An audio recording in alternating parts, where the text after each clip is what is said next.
बिस्मिल्लाहिर्रहमानिर्रहीम। अस्सलाम वालेकुम। कैसे हैं आप सब लोग? उम्मीद करती हूँ ठीक ठाक होंगे, मज़े में होंगे। आज का व्लॉग शुरू करते हैं रात की क्रेविंग से। तो मैंने यहाँ पे ऑर्डर किया था पिज़्ज़ा एंड जिंगर बर्गर, क्योंकि आज मैंने खाना नहीं खाया था तो मुझे बहुत भूख लग रही थी 1 बजे के करीब। तो फिर मैंने ऑर्डर कर लिया, क्योंकि ऐसे भूखे पेट तो मुझसे सोया भी नहीं जा रहा था।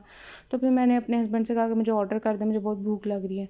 तो खैर यहाँ पर हो गई फ्राइडे मॉर्निंग, और मैं अपने हस्बैंड के कपड़े प्रेस कर रही थी। उन्होंने नमाज़ पढ़ने जाना था फ्राइडे की।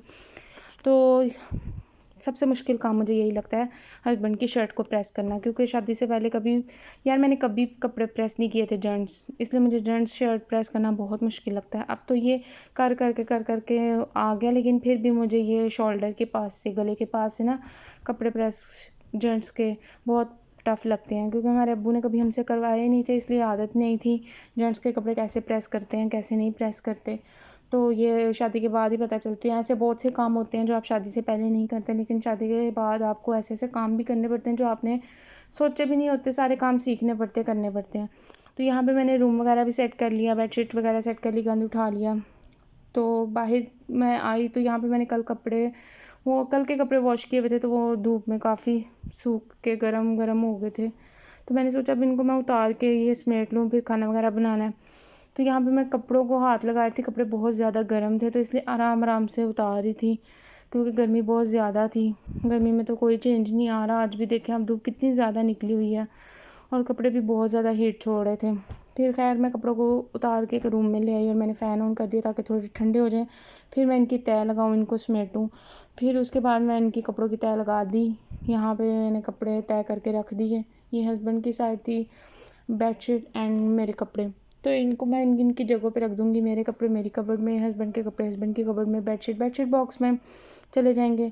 तो यहाँ पे ये सारे काम वगैरह समेटने के बाद मुझे किचन में जाना था, क्योंकि किचन भी बिखरा हुआ था, किचन को भी समेटना था, और सब्ज़ी भी आ चुकी थी। आज का मेन्यू था अरबी। तो यहाँ पे कुछ बर्तन थे वॉश किए, ये सब्ज़ी आ चुकी थी, और सब्ज़ी भी मैंने खुद ही बनानी थी। मैंने सब्ज़ी वगैरह निकाल के रखी।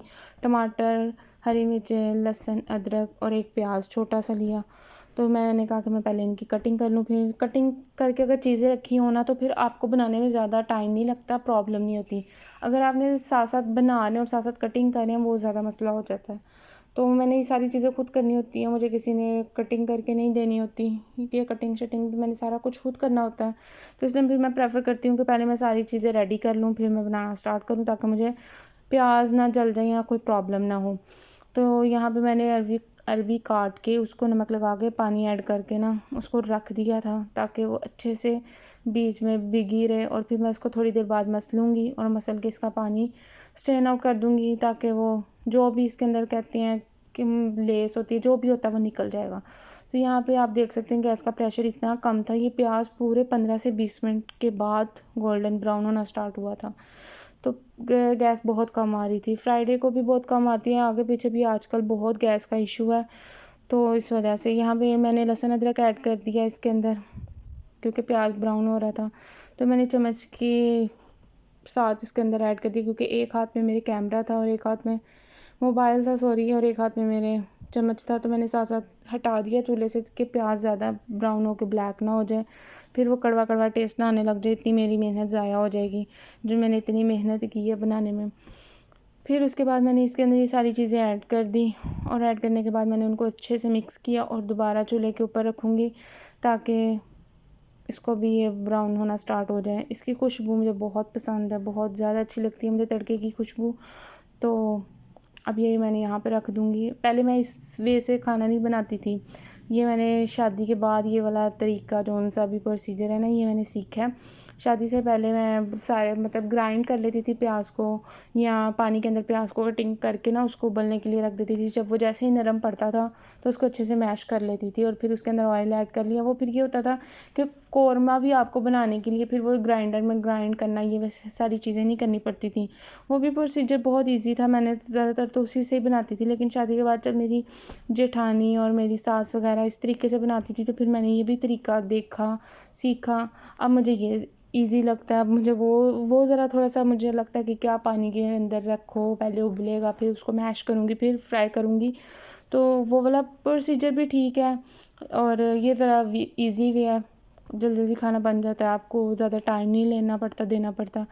तो यहाँ पे मैंने थोड़ा सा पानी ऐड कर दिया ताकि लहसुन अदरक भी अच्छे से मिक्स हो जाए और वो भी अच्छे से फ्राई होना स्टार्ट हो जाए, जो भी कोई कमी पेशी हो वो ख़त्म हो जाए। आप देखेंगे पानी ड्राई हो गया, ऑयल छोड़ दिया और लहसुन अदरक भी सही गोल्डन ब्राउन हो गया।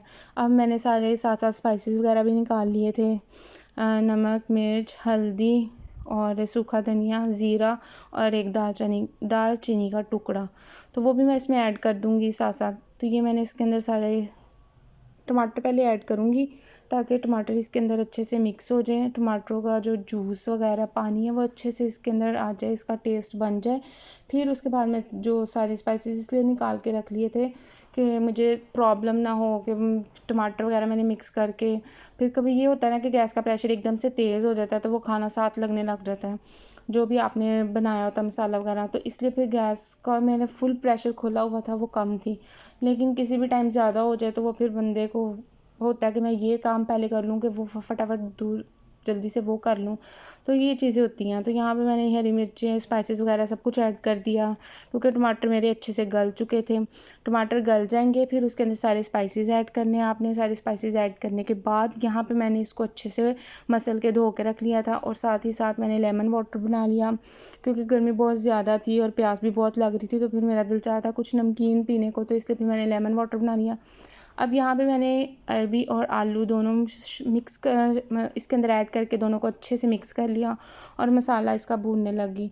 जब ये अच्छे से भून जाएगा 10-15 मिनट, फिर इसमें पानी ऐड कर दूँगी क्योंकि मुझे थोड़ी सी ज़रा ग्रेवी थोड़ी थोड़ी चाहिए होती है, मतलब इसके अंदर वो फिर जब गर्म होती है ना वो फिर बड़े मज़े की लगती है। तो यहाँ पे मैं पानी ऐड कर दिया और इसको हल्के दरमियानी चूल्हे की आंच पे रख दिया।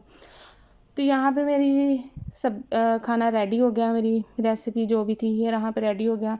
तो इसको मैंने धनिया के साथ कर दिया। यहीं पे ब्लॉग करती हूँ। ब्लॉग का एंड करने से पहले मैं आप लोगों को दिखा दूँ कि मैंने खाना शाना बना लिया था, किचन से फ्री होगी तो फिर मैं रूम में आ गई। यहाँ पे मैंने कपड़े अपने आयरन कर लिए थे, जो मैंने कपड़े चेंज करने थे। तो फिर उसके बाद मैंने नमाज़ वगैरह पढ़नी थी क्योंकि फ्राइडे का एक ऐसा डे होता है कि पूरे वीक में एक स्पेशल डे होता है, इसमें आप ख़ुसूसी तौर पर अपनी सफाई का हर चीज़ का अहतमाम करते हो। तो यहाँ पे मैंने नमाज़ पढ़ ली थी, अब कुरान पाक पढ़ने लगी थी। कुरान पाक पढ़ लूँगी, फिर उसके बाद मैं रोटियाँ वगैरह बना लूँगी क्योंकि मुझे भी भूख लगी हुई है, हस्बैंड भी आने वाले हैं, तो फिर हम खाना खाएंगे। यहीं पे करती हूँ व्लॉग का एंड। अल्लाह हाफिज़, दुआ में याद रखिएगा।